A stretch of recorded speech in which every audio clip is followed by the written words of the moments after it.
सुप्रभात प्यारे बच्चों, मैं डॉक्टर दीपा द्विवेदी, प्रवक्ता हिंदी, केश कुमारी राजकीय बालिका इंटर कॉलेज सुल्तानपुर से आप सबका अपने इस वीडियो क्लास में स्वागत करती हूँ। बच्चों, पूर्व के वीडियो में हम लोगों ने मैथिली शरण गुप्त जी द्वारा रचित कैकेयी का अनुताप शीर्षक कविता से प्रारंभिक छंद का अध्ययन किए थे। आज के इस वीडियो में हम लोग उसके आगे के छंद का अध्ययन करेंगे।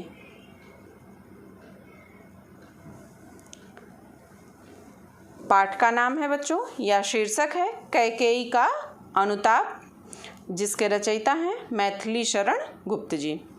संदर्भ है इसका बच्चों, पूर्व के वीडियो में भी मैंने आपको बताया था। द्विवेदी युग के प्रतिनिधि कवि एवं राष्ट्र कवि की उपाधि से विभूषित श्री मैथिली शरण गुप्त जी द्वारा रचित महाकाव्य साकेत के 8वें सर्ग से हमारी पाठ्य पुस्तक हिंदी में संकलित कैकेयी का अनुताप शीर्षक से प्रस्तुत पद उद्धृत है।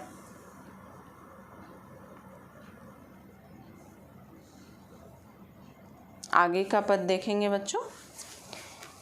यह सच है तो अब लौट चलो तुम घर को, चौंके सब सुनकर अटल कैकेयी स्वर को।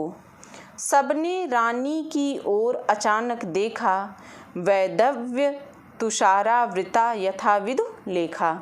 बैठी थी अचल तथापि असंख्य तरंगा, वह सिंही अब थी हह गोमुखी गंगा। हाँ, जनकर भी मैंने न भरत को जाना, सब सुन ले तुमने स्वयं अभी यह माना। यह सच है तो फिर लौट चलो घर भैया, अपराधीन मैं हूँ तात तुम्हारी मैया। इसका प्रसंग है बच्चों, प्रस्तुत पंक्तियों में पंचवटी में स्थित प्रभु श्री राम के आश्रम में नीले आकाश के नीचे एकत्रित हुई रात्रिकालीन सभा में कैकेयी के अनुताप या पश्चाताप एवं उसकी स्थिति का वर्णन करते हुए कविवर गुप्त जी कहते हैं कि यह सच है तो अब लौट चलो तुम घर को। कैकेयी श्री राम जी से कहती हैं कि हे राम, यदि तुम्हारी बात यह सत्य है कि माँ होते हुए भी मैं भरत को नहीं समझ पाई, तो अब तुम घर को लौट चलो। अर्थात अपनी नासमझी में मैंने जो तुम्हें वनवास भेज दिया, तुम्हारे लिए वनवास की मैंने कामना की थी, मेरी उस भूल को अब तुम भुला दो। चौके सब सुन कर अटल कैकेयी स्वर को। अटल जो टलने वाला न हो, अर्थात स्थिर। तो कैकेयी के इस दृढ़ स्वर को सुनकर सब चौंक उठे। सबने रानी की ओर अचानक देखा। सबने अचानक रानी कैकेयी की ओर देखा। वैधव्य तुषारावृता यथाविधु लेखा। वैधव्य विधवापन, तुषारावृता कोहरे से ढकी हुई, विधुलेखा चंद्रमा की रेखा या चांदनी। तो कहते हैं कवि कि सबने अचानक कैकेयी की ओर देखा। उस समय विधवा के वेश में वह सफ़ेद वस्त्र धारण किए ऐसी प्रतीत हो रही थी मानो कोहरे से ढकी चांदनी हो, या कोहरे ने चांदनी को ढक लिया हो। बैठी थी अचल तथापि असंख्य तरंगा। अचल का अर्थ होता है बच्चों स्थिर, और असंख्य तरंगा अनगिनत तरंगों वाली। वह सिंही, सिंही का अर्थ होता है सिंहिनी। अब थी हहा, हहा दीनता का भाव से पूर्ण है। गोमुखी गंगा, गाय के मुख से निकलने वाली। तो कवि कहते हैं कि बैठी थी अचल तथापि असंख्य तरंगा, वह सिंही अब थी हाहा गोमुखी गंगा। यद्यपि कैकेयी निश्चल और स्थिर बैठी हुई थी, तथापि उनके हृदय में अनेक प्रकार के भावों की लहरें उठ रही थीं। और वह सिंही अब थी हाहा गोमुखी गंगा, सिंहिनी जैसा रूप धारण करने वाली वह कैकेयी अब गोमुखी गंगा के समान शांत, शीतल और पवित्र हो उठी थी। अर्थात उनके मुख से गंगा जल के समान कल्याणकारी और मधुर शब्द निकल रहे थे। हाँ, जनकर भी मैंने न भरत को जाना, सब सुन ले तुमने स्वयं अभी यह माना।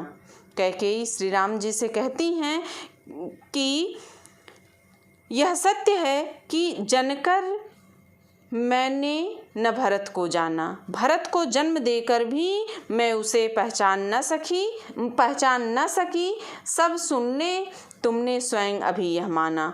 और कहते हैं सभी व्यक्ति मेरी इस बात को सुन लें, क्योंकि तुमने अर्थात राम ने भी अभी इस बात को स्वीकार किया है। यह सच है तो फिर लौट चलो घर भैया, अपराधीन मैं हूँ तात तुम्हारी मैया। आगे कहती हैं कि हे राम, यदि यह बात सत्य है कि मैं भरत को जन्म देकर भी उसे नहीं पहचान पाई और तुम्हें वन भेजने में उसका कोई हाथ नहीं था, तो मेरे अपराधों की सज़ा तुम भरत को क्यों देते हो? अपराधीन मैं हूँ तात तुम्हारी मैया। कहती हैं कि तुम्हें वन भेजने में वास्तविक अपराधीन तो तुम्हारी यह माता है, इसलिए दंड की भागी भी मैं ही हूँ। तुम मुझे जो चाहे वह दंड दे दो, किंतु वापस घर लौट चलो। यदि तुम ऐसा नहीं करोगे तो यह भरत के लिए दंड स्वरूप ही होगा। फिर यह कौन सा न्याय है कि अपराध मैं करूं और उसका दंड भरत को भोगना पड़े। इसका काव्यगत सौंदर्य है बच्चों। कवि ने कैकेयी के परिवर्तित स्वभाव की अनुपम कल्पना की है। इसी कारण पूर्व प्रसंगों में उन्हें सिंहिनी और वर्तमान परिवर्तित रूप के लिए गोमुखी गंगा के समान शांत और पवित्र बताया है। कैकेयी पश्चाताप की आग में जल रही हैं। उनका हृदय पश्चाताप की अग्नि परीक्षा में निर्मल और उदात्त हो उठा है। भाषा परिष्कृत खड़ी बोली है, शैली प्रबंधात्मक, रस शांत एवं करुण रस है, छंद सवैया, अलंकार उपमा रूपक एवं उत्प्रेक्षा अलंकार का सुंदर प्रयोग है, गुण प्रसाद गुण है और शब्द शक्ति लक्षणा शब्द शक्ति का प्रयोग किया गया है। अगला देखेंगे छंद। दुर्बलता का ही चिन्ह विशेष शपथ है, पर अबला जन के लिए कौन सा पथ है। यदि मैं उकसाई गई भरत से हूँ, तो पति समान ही स्वयं पुत्र भी खोऊं। ठहरो मत रोको मुझे, कहूँ सो सुन लो, पाओ यदि उसमें सार उसे सब चुन लो। करके पहाड़ सा पाप मौन रह जाऊं, राई भर भी अनुताप न करने पाऊं। थी सनक्षत्र शशि निशा ओस टपकाती, रोती थी नीरो सभा हृदय थपकाती। उल्का सी रानी दिशा दीप्त करती थी, सब में भय विस्मय और खेद भरती थी। क्या कर सकती थी मरी मंथरा दासी, मेरा ही मन रह सका न निज विश्वासी। इसका प्रसंग है बच्चों। प्रस्तुत पंक्तियों में कवि कैकेयी के पश्चाताप का वर्णन करते हुए कहते हैं कि दुर्बलता का ही चिन्ह विशेष शपथ है। शपथ का अर्थ होता है बच्चों सौगंध या कसम। तो माता कैकेयी कहती हैं कि शपथ या सौगंध खाना यद्यपि किसका चिन्ह है, किसका द्योतक है? व्यक्ति की कमजोरी का प्रमाण है। कसम खाना या शपथ लेना, सौगंध खाना यद्यपि व्यक्ति की कमजोरी का प्रमाण है, पर अबला जन के लिए कौन सा पथ है? कहते हैं किंतु मुझ अबला के लिए सौगंध खाकर अपनी बात को प्रमाणित करने के अतिरिक्त और कोई पथ या रास्ता या मार्ग या कोई उपाय नहीं है।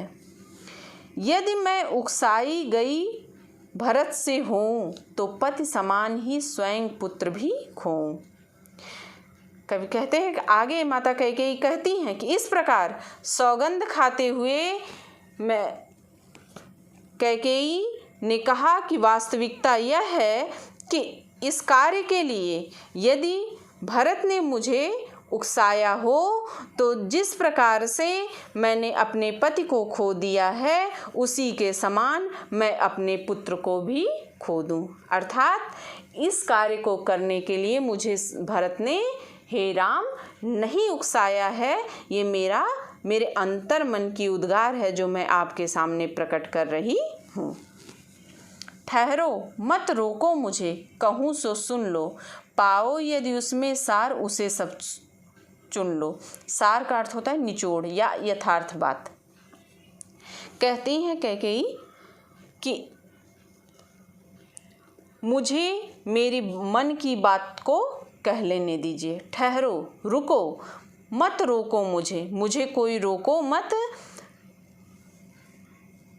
कहूँ सो सुन लो। जो मेरे मन की बात है, जो मैं कह रही हूँ, मेरी बात को सभी लोग सुन लीजिए।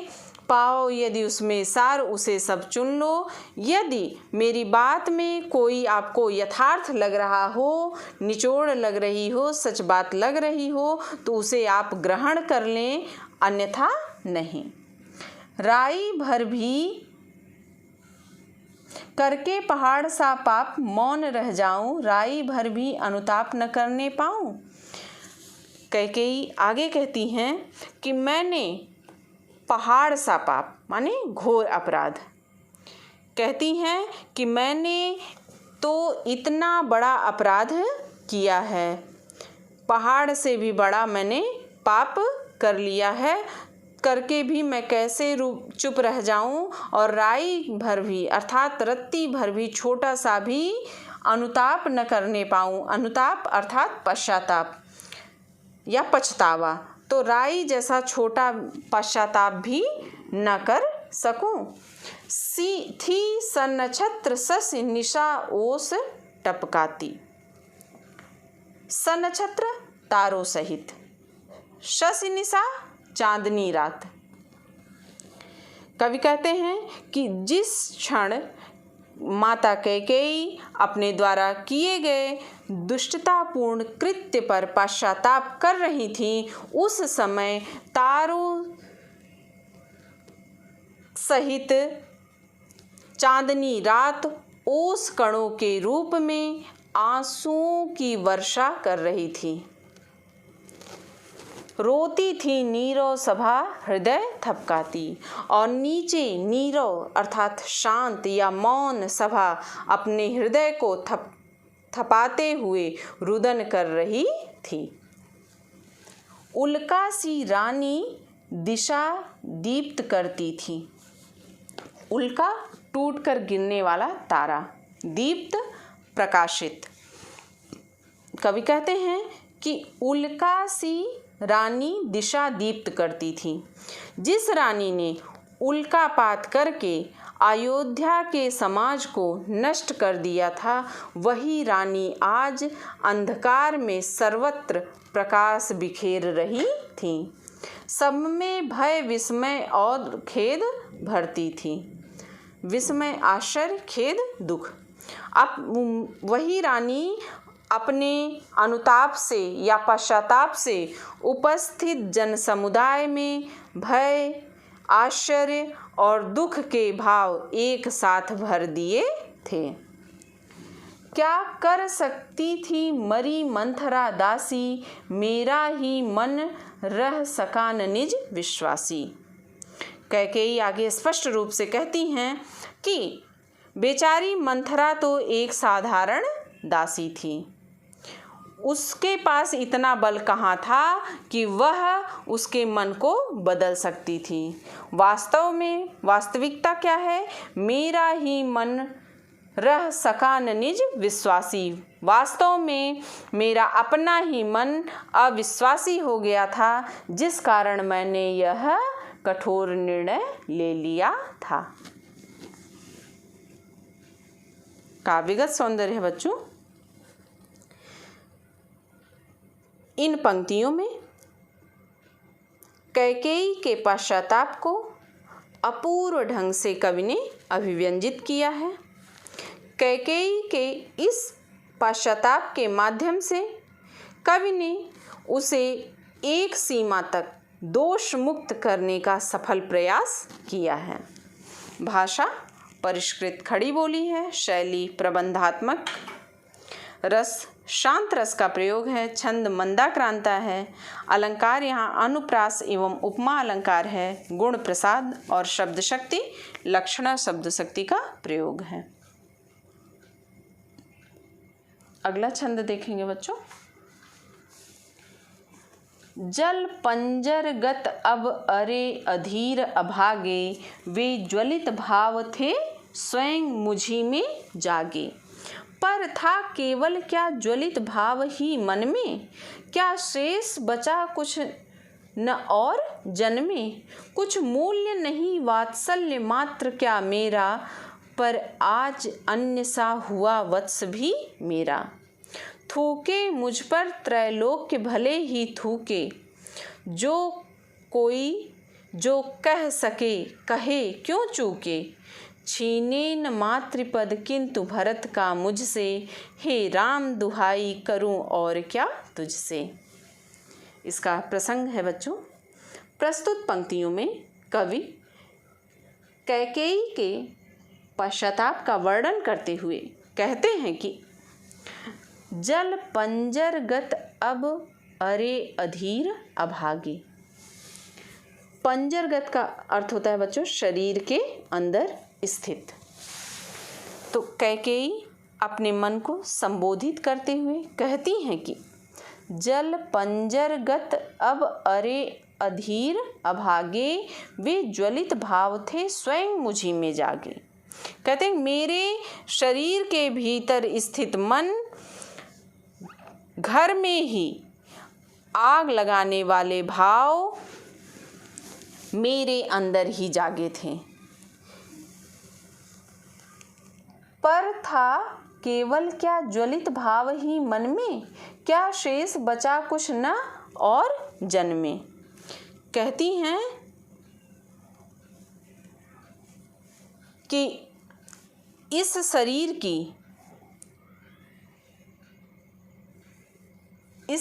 के भीतर, इसको फिर से देखेंगे आप लोग। जल पंजरगत अब अरे अधीर अभागे, वे ज्वलित भाव थे स्वयं मुझी में जागे। माता कैकेयी अपने मन को संबोधित करती हुई कहती हैं कि मेरे शरीर के भीतर स्थित मन, पंजरगत का अर्थ होता है शरीर के अंदर स्थित, तो मेरे शरीर के भीतर स्थित मन घर में ही आग लगाने वाले भाव तेरे अंदर जागे थे। इसलिए इस शरीर की ठठरी के भीतर जलने वाली आग में अब तू ही जल। पर था केवल क्या ज्वलित भाव ही मन में। इसके तुरंत बाद माता कैकेयी प्रश्न करती हैं कि क्या उस क्षण मेरे मन में ईर्ष्या का भाव भी भरा हुआ था, क्या शेष बचा कुछ न और जन्मे। क्या मेरे हृदय में कोई अन्य भाव विद्यमान नहीं था, कुछ मूल्य नहीं वात्सल्य मात्र का क्या मेरा। कहती हैं कि पुत्र के प्रति मेरे मन में जो वात्सल्य भाव था, क्या उसका कोई महत्व नहीं है। पर आज अन्य सा हुआ वत्स भी मेरा। वत्स का अर्थ होता है पुत्र। कहती हैं किंतु दुर्भाग्य कि वही मेरा पुत्र आज पराया सा हो गया है। थूके मुझ पर त्रैलोक्य भले ही थूके। कैकेयी अपने कृत्यों पर पश्चाताप करती हुई कहती हैं कि भले ही त्रैलोक्य अर्थात तीनों लोक मुझ पर थूके। थूके मुझ पर त्रैलोक्य भले ही थूके। भले ही तीनों लोक मुझ पर थूके। जो कोई जो कह सके कहे क्यों चूके। कहते हैं जिसके मन में जो कुछ भी आए वह कहे और फिर मेरा तिरस्कार करने में कोई क्यों चूकेगा। क्योंकि छीने न मातृपद किंतु भरत का मुझसे, हे राम दुहाई करूं और क्या तुझसे। कहती है किंतु हे राम मैं तुमसे केवल एक ही प्रार्थना करती हूँ कि मुझसे मेरा मातृपद न छीना जाए। छीने न मातृपद किंतु भरत का मुझसे, भरत से मेरे मातृपद को न छीना जाए। हे राम मैं तुमसे केवल एक यही प्रार्थना करती हूँ। इसका काव्यगत सौंदर्य बच्चों प्रस्तुत पंक्ति में उस माता की मानसिक दशा की परिचायक है जो अपने पुत्र की कल्याण कामना में रत हो, किंतु उसका पुत्र उस पर क्रोधित होकर उसे त्याग दे। कहने का तात्पर्य कि माता कैकेयी भरत के कल्याण के लिए इस कार्य को किया था, किंतु वह भरत को नहीं जानती थी कि वास्तव में भरत के मन में श्री राम के प्रति क्या है, और आज उस पश्चाताप की अग्नि में वह जल रही हैं। भाषा परिष्कृत खड़ी बोली है, शैली प्रबंधात्मक है, रस यहाँ शांत एवं करुण रस का प्रयोग है, छंद मंदाक्रांता है, अलंकार अनुप्रास एवं उपमा अलंकार का प्रयोग है, गुण प्रसाद गुण का प्रयोग है और शब्द शक्ति लक्षणा शब्द शक्ति का प्रयोग किया गया है। बच्चों आज के इस वीडियो में हम लोग कैकेयी का अनुताप शीर्षक कविता से कुछ छंदों का अध्ययन किए हैं। उम्मीद करती हूँ आपको अच्छे से समझ में भी आया होगा। मिलते हैं बच्चों अगले वीडियो में। धन्यवाद।